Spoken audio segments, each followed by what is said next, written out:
자, 매주 수요일에 만나는 시간 건강 플러스 이어지겠습니다. 네, 몸을 아는 남자 한진우 원장님의 스테이지가 펼쳐지도록 할 텐데요. 자, 오늘은요, 직장인의 생활 질환으로도 불립니다. 허리 통증, 요통에 대해서 준비하셨다고 하죠? 네, 제가 이제 한의원의 이 강력한 비주얼을 지니고 근무하다 보면은 가장 많이 오시는 분들이 허리 아파서 오시는 분들인데요. 특히나 장시간 앉아서 생활하는 학생이나 직장인들이 이 요통 때문에 많이 오시기 때문에 오늘 요통에 대해서 말씀을 드리려고 합니다. 네. 사실 누구나 요통은 또 겪는 질환이 아닐까 싶은데 오래 앉아있거나 또 오래 누워있거나 이래도 저는 허리가 아픈데 소희 씨 같은 경우는 어때요? 요통이 있어요? 저 같은 경우에는 뭐 많은 편은 아니라고 할 수가 있는데 제가 오래 자면은요, 막 12시간, 13시간씩 잘 때가 있어요. 그렇게 푹 자고 나면은 저도 허리가 아프더라고요. 너무 오래 누워있으면. 이런 것도 요통이 되는지 좀 궁금한데 자, 일단 다른 분들은 요통이 있으신지 한번 궁금해서 여쭤보도록 하겠습니다. 코치님은 여성으로서 많이 돌아다니시면 또 허리 통증이 있을 것 같은데. 네, 저는 지금도 허리가 좀 아프고요. 오래 서 있다 보면은 강의를 하거나 그러면 한 2-3시간 서 있어야 되거든요. 뻔하죠. 그러면 뒷다리에서부터 허리, 척추가 다 아픈 경우가 있는 것 같아요. 그렇군요. 배 팀장님은요? 먼저 원장님께 제가 궁금한 게 좀 개인적으로 있는데요. 얼마나 질문 대이군요. 예. 요통이라고 하는 게 일단 이렇게 이런 식으로 이렇게 누적돼서 뭐 자세가 불안정하거나 이래서만 생기는 게 요통인가요? 요통의 원인은 두통과 마찬가지로 원인이 너무나 다양해요. 근데 자세만으로도 그렇게 생길 수가 있어요. 네. 같은 자세로 오래 있으면 지금 뭐 오래 자면 허리가 아프다고 했잖아요. 어떤 자세든지 같은 자세로 장시간 있으면 허리 아플 수가 있습니다. 그렇죠. 이것도 요통의 일환이라고 할 수가 있을 것 같네요. 네. 허리가 그러니까 뭐 오래 앉아 있거나 뭐 오래 누워 있거나 같은 자세로 하면 아프다고 말씀하셨는데 일단 요통에는 또 다양한 종류가 있죠. 그렇죠. 이제 요통은 단순히 허리만 아픈지 아니면 다른 증상이 수반되는지에 따라서 이제 나눌 수가 있는데 단순 요통은 허리 이외의 부분은 아프지 않습니다.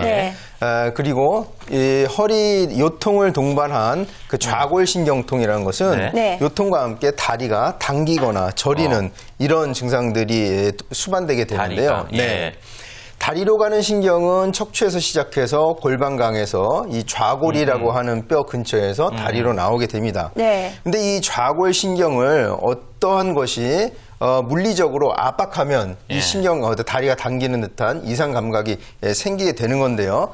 이 신경의 주행을 방해하는 요인은 크게는 4가지 정도가 있어요. 근육 뭉침, 그리고 튀어나온 디스크, 그 다음에 신생물, 그러니까 물혹이라든지 종양 같은 게 있을 수 있고 이 신경 자체에 염증이 있으면 또 이런 이상한 감각이 당기고 저린 듯한 그런 느낌이 생길 수가 있습니다. 그렇군요.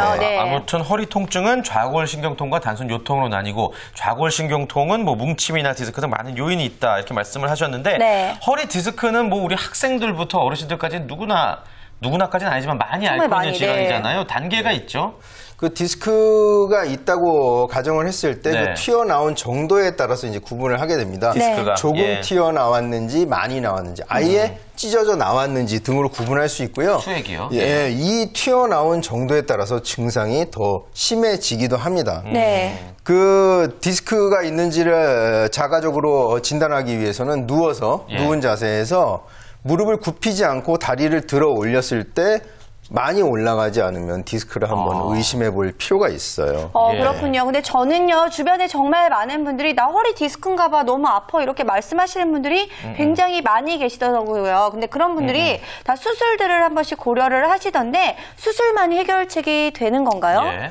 수술은 일상생활이 불가능하다 싶을 때 심각하게 한번 고려해 보는 것이 좋고요. 연령, 그다음에 건강 상태, 본인 건강 상태 등을 충분히 고려하고 치료 시기를 놓치지 않는 한도 내에서 최후의 선택이 돼야 되지 않나 이렇게 생각합니다. 그렇군요. 근데 또 보면은요, 연령이 높을수록 이런 요통이 좀 심해지는 게 아닌가. 아니, 나이 먹는 것도 서러워 죽겠는데. 그러니까요. 요통까지 심해진다고 하니까 너무나 속상한데. 이 건강한 허리 유지하기 위해서 예방법도 좀 있을 것 같아요. 그 매번 반복되는 말이지만 바른 자세가 가장 중요합니다. 장시간 앉아있으면 상체 하중이 허리에 걸려 있을 수밖에 없거든요. 그러면 허리 근육은 계속 긴장하게 됩니다.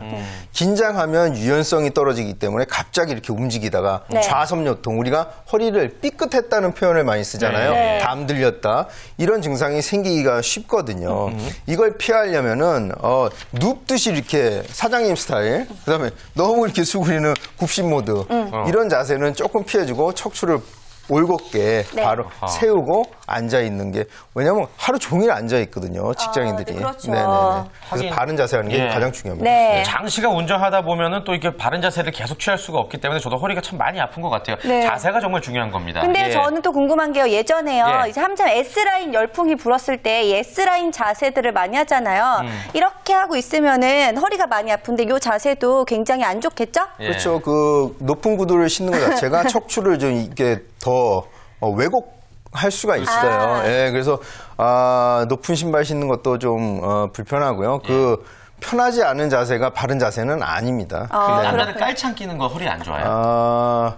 글쎄요, 제가 그 정도는, 왜냐면 하이힐로 해가지고 척추의 모양이 변할 정도가 아니면 쿠션 정도의 깔창은 괜찮습니다. 그렇죠. 네. 그렇군요. 자, 이쯤 하면은 저희가 또 알아봐야 되는 게 있는데 네. 허리를 건강하게 하기 위해서는 어떤 또 스트레칭 방법이 있을지 배워봅시다. 궁금한데 알려주실까요? 네. 그 직장인들은 앉아서 많이 생활하기 때문에 의자에 앉은 채로 할 수 있는 스트레칭이 있는데, 오늘 불행히도 의자가 준비 안 돼 있지만 제가 또 앉으나서나 길이 비슷하지 않습니까?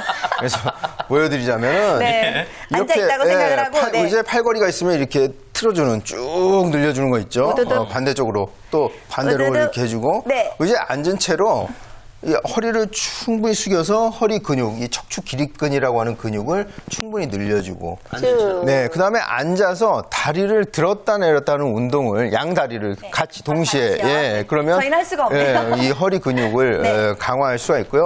가장 제가 권하고 싶은 체조는 뭐냐면, 침대에 누워서 다리는 이쪽으로 하고 몸은 반대로 하는. 요가할 때 하는 섹시한가요? 제가 좀 그런 면이 좀 있어요. 오늘 감사합니다. 예. 이렇게 그런 스트레칭들이 어찌됐건 그 허리 척추 기립근을 유연하게 해주는 그런 스트레칭들이 권할 만합니다. 그렇군요. 네. 저도 제가 즐겨했던 스트레칭이 그 안에 있었는데 네. 유진 씨 이렇게 스트레칭 직접 해보니까 어떠세요? 유진 씨 건강한데. 서 있으니까 아무래도 허리가 아픈데 시원한 것 같은데 의자가 있었으면 해봤을 텐데. 효과가 있죠, 확실히. 예. 맞아요. 아무튼 네. 이런 스트레칭 방법이 확실히 어떤 예방의 효과가 분명히 있는 거죠? 그렇죠. 예. 이 가장 중요한 건 수시로 해주는 게 중요합니다. 수시로. 네, 스트레칭은 우리가 보통 권할 때 1시간에 3번 정도 굉장히 잦은 거예요. 그렇죠. 그 정도면. 예. 그래서 그 정도 그 개념을 가지고 하는 게 좋고요. 습관을 들이실 때 잠들기 직전에 기지개를 켜듯이 스트레칭 충분히 해주고, 잠에서 깬 직후에도 바로 일어서지 않고 스트레칭을 어느 정도 해주고 일어나는 습관을 들이면 허리 건강에 굉장히 도움이 됩니다. 맞아요. 어떤 네. 분들은요, 이 기지개 켜다가 갑자기 하서 이제 허리 다치시는 분들도 있고, 신문 줍다가 하셔서 이렇게 다치시는 분들도 있는데, 이런 것들도 몸이 다 안 풀려서 생기는 증상들이겠죠. 그렇죠. 이제 우리가 수면을 취하면서 아무래도 같은 자세로 오래 있다 보니까 근육은 이제 풀리지 않은 상태가 돼요. 그래서 오전에 이렇게 뭐 물건 신문이나 가벼운 우유를 줍다가도 허리 삐끗 해가지고 상당 기간 고생하는 분들이 많은데, 첫 번째는 유연성이 떨어져 있어요. 잠자는 동안 유연성이 떨어져 있고, 두 번째는 지면 땅에 있는 물건을 줬을 때는 항상 다리를 굽히는 습관을 들여야 됩니다. 그 다음에 또 한 가지 감안을 하지 않는 것이 내 상체의 무게예요. 우리가 허리 윗부분의 무게가 체중의 절반 정도 되고 머리도 무겁지 않습니까? 이걸 들 때 우리가 골프 선수들이 골프공 가벼운 걸 들 때도 보면 뒤에 다리를 이렇게 들고 퍼터를 짚고 하는 것은 상체의 무게 때문에 그런 거예요. 그래서 항상 지면에 있는 물건을 주실 때는 상체의 무게를 감안하고 그만큼 긴장을 심리적으로 갖고 힘을 줘야지 이 물건만 생각하고 그거 들다 보면 이렇게 허리가 다치는 경우가 굉장히 많이 있죠. 할 수가 있을 것 같은데 자, 그렇다면 허리에는 어떤 음식이 좋은지 음식도 좀 소개를 해주세요. 동의보감에서는 이제 두충과 모과 등을 이렇게 권하고 있는데, 두충은 우리가 그 근육을 강하게 하고 뼈를 튼튼하게 하는 그런 기능이 있고요. 모과는 근육을 튼튼하게 하면서 동시에 유연성을 길러주는 그런 효과가 있으니까 근육의 강인함과 유연함을 길러줄 수가 있는 겁니다. 네, 모과 같은 경우에는 감기에 좋다라는 거는 잘 알려져 있었는데 이렇게 허리에도 좋다고 하니까 즐겨 드시면 참 좋을 것 같습니다. 그렇습니다. 자, 직장인들의 생활 질환이죠. 요통. 자, 어떻게 하면 예방을 할 수 있는지 또 어떤 음식들이 좋은지까지 알아봤습니다. 자, 미리미리 허리의 건강을 위해서 노력할 필요가 있을 것 같네요. 그래요. 오늘 이쯤에서 함께해 주신 분들 인사 나누도록 하겠습니다. 수고하셨습니다. 고맙습니다. 감사합니다. 네, 감사합니다.